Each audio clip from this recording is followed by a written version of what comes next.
Hey everyone, it's Dr. Ramani. Welcome back to this YouTube channel on narcissism and narcissistic relationships. So here's a question we're going to take on in today's video. Why has this conversation, this discussion, all this musing typically almost always been about the narcissistic folks and almost never about the survivors? Because let's face it, we're fascinated about them, right?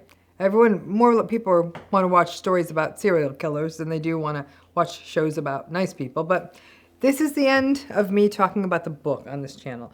First of all, I want to thank you for your patience, and I do hope that these videos that kind of tracked around the book rounded out your thinking about a lot of issues I brought up about narcissism and healing. Perhaps some of you, I hope many of you, got the new book, and some of you just got some solace from this conversation. But there's a lot of questions that still remain. One is, why is the world still acting as an apologist for the narcissistic people's behavior? Why do we everyone, I mean like society, find ways to excuse them? Always spend so much time trying to figure out their backstories, their why, their motives, what motivates them. And why do we instead shame survivors, paint them as weak for getting into these relationships or for having difficulty getting out of these relationships? And then we shame survivors again, should they call the relationship out as toxic, or we shame people for not trying hard enough in their relationship, or should they choose to become estranged from a family member because they said, enough is enough, I'm not doing this anymore. If you've only learned one thing, if you read the book, if you watch this channel, narcissism's a strange animal. It's not good for us. It's actually not good for the narcissistic person, and it's not good for the world, yet we reward this pattern, we incentivize it. The narcissists are our leaders, our celebrities, our sports heroes, our politicians, our business leaders. They are the innovators, the grandiose creatives. We are taught that they are desirable, but it turns out that while they may be fascinating, mad, and very successful geniuses in some cases, they make terrible partners, parents, or friends. It's a very confusing message, and it's no wonder so many of us get caught in these relationships or make excuses for their behavior. Maybe we don't call narcissism out because we don't want to tear down these heroes we've built up, or we don't want to see how the proverbial sausage is made, or we want to believe in our fairy tales and childhood hopes of safety and rescue and good winning out. Narcissistic relationships kind of kill those fairy tale narratives. Way back in the early 1990s, when I went to graduate school, and even before that in the 1980s, I did my undergraduate. I had the privilege of going to wonderful programs. The University of Connecticut. I also worked for as a research assistant for several years at Columbia. I went to NYU for a year. And then I finished my graduate in clinical work at UCLA. All were amazing experiences. But we didn't talk about trauma the way we do now. We did not learn about personality disorders, and we certainly didn't talk about narcissism. We didn't learn as much about how our need for attachment and safety could actually leave us less safe, depending on the personality of the person we were trying to attach to. The world evolved, the field evolved, and I started research and clinical practice focused on personality issues such as narcissism at the beginning of my academic career at Cal State LA. And then I moved my focus to the survivors. I don't quite get it. I sit and I wonder, why are we so quick to slap the hands of people who talk about narcissism as though they did something shameful by sharing the family secrets? Trauma, abuse, emotional pain, all of these experiences, they all fester in the darkness.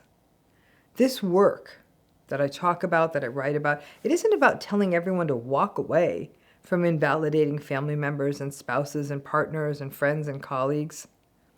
It's about teaching people and giving them permission to see it and see it clearly, and also to give permission to recognize unacceptable behavior and call it unacceptable.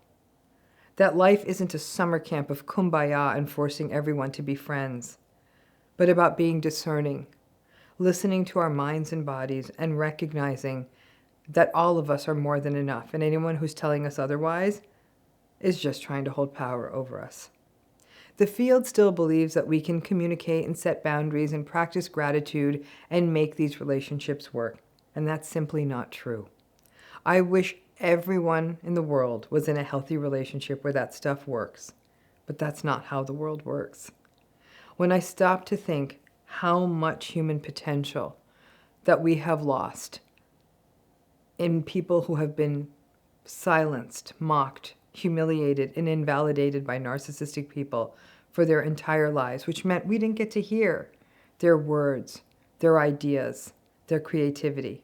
I mean, it's still happening every day, right? Instead, what we hear is the same grandiose pronouncements and the fresh and bold and important ideas from people who feel that they're being selfish or arrogant or too much if they dare speak their mind. All of us lose when those folks are not heard. There is another side, but to get there, you have to blaze your own trail.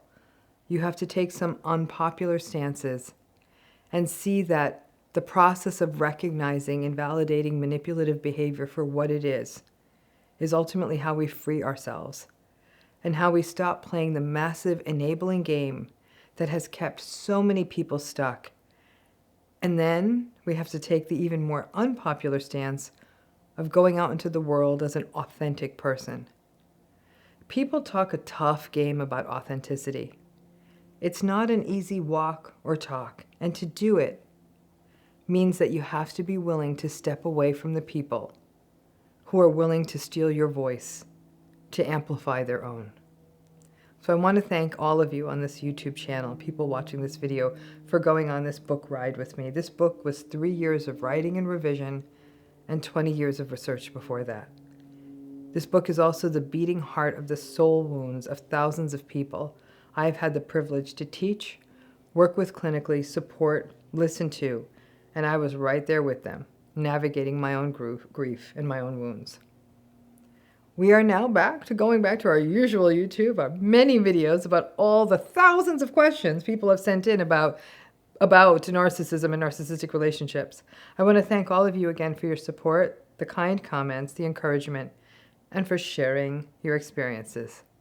Now, get out there and heal, please. I provided a manual. Do it with it, do it without it, however you do it. Just do it, and please take your voice back.